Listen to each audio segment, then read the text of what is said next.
Hey, what's up guys, I hope you're all feeling well. So there are multiple new updates available for the Samsung Galaxy S24 Ultra, and also today in this video we'll talk about the One UI 8.5 official release date. So starting off with the updates, so if you haven't already, so you can update your device to the latest January security patch level by simply going to the settings and tapping on software update. Then we have this Galaxy Store app update. Simply go into the Galaxy Store app, and from here you will get to see this new update available. If we talk about the update size, so it is 30 MBs in size, and once it is installed, the Galaxy Store app will automatically restart.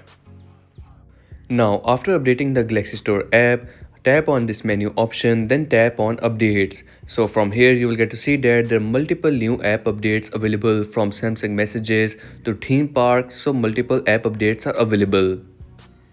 So if some apps were facing some issues or bugs before, so that will be now resolved with these new app updates.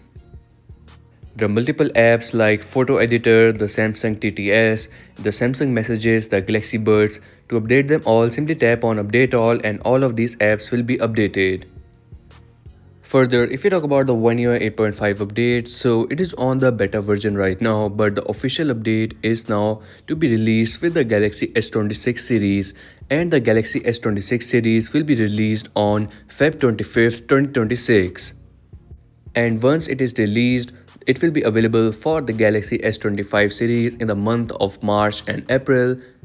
And for the other devices, it will be available from April to June. It will be released first of all for the flagship series like the Galaxy S25 series, then S24, and then it will be released for the other mid-range series, most probably. Or maybe the A series might get the new One UI 8.5 features with the One UI 9 update. It is not official yet, but there are chances.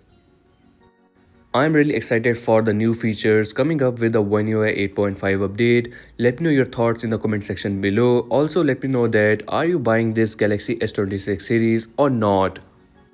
And that's a wrap for today's video. This was a quick video to inform you about this new Galaxy Store app updates. Also some new news regarding the One UI 8.5 update. If you're new on this channel, so make sure to like and subscribe as I will keep you updated with the new upcoming updates.